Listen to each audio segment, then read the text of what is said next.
I reveal, I would like to tell you that this identification is a unique identification given to us by the Almighty. Ito po ang identification ng tao by means of skin patterns. Sa tao lang po binigay ng Buy Diyos yan. everything. Dermatoglyphics. Science, Buy study of skin everything. patterns. Sa 4 branches po niyan, meron po tayong Buy for dactyloscopy now. sa daliri, gyroscopy Buy sa and palad, forever. podoscopy sa talampakan at ang podoscopy po sa sweat pores. Ngayon, dito po ngayon tayo sa dactyloscopy. Dactyloscopy, it is a positive identification po, unique identification, infallible means of identification, meaning to say it is incapable of error. Absolute perfect identification. And our result is bounded by the 3 dogmatic principles of fingerprints. We have the principle of constancy or the principle of permanency, meaning to say that fingerprints are immutable, perennial, and individual from the beginning of the 3rd month of the embryonic.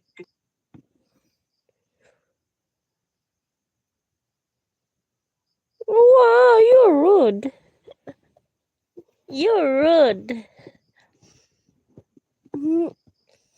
No need to teach me GMRC. Good manners and right conduct. Crispy Fry! Ba't ngayon ka lang? Kung kailan patapos na ako, sakit ang ulo ko, gusto ko na matulog. Tulog na ako pag 1 hour nito, sakit na ng ulo ko, parang lalabnatin ako.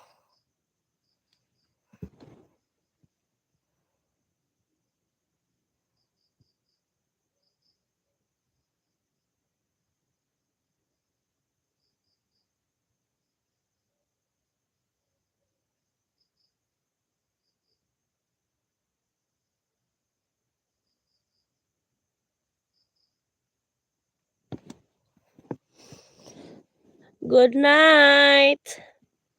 In advance and buy in advance. It's almost 1 hour na. Ay. Period until decomposition sets in after death. Kaya po, Dr. Kahanding, yung fingerprints nung batang o Why no in advance? Why?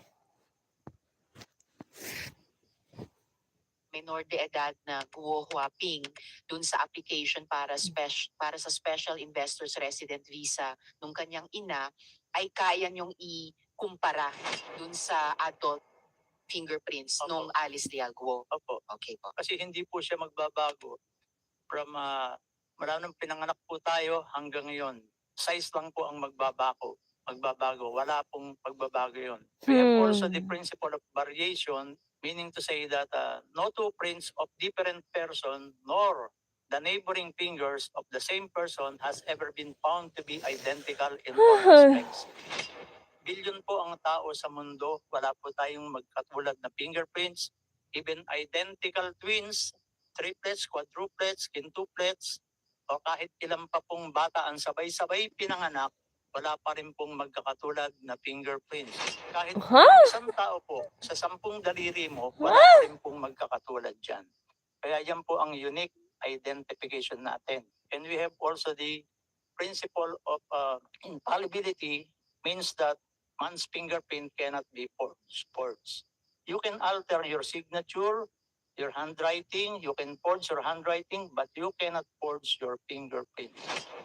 Katunayan po, ang China po, ang isa sa pioneer ng fingerprint identification, Emperor Tenzin of China, 246 BC, siya po ang nag-introduce ng fingerprint. Ginagamit po yan in signing of contracts, documents, signature. Yan po ang best signature na hindi mapo-forge.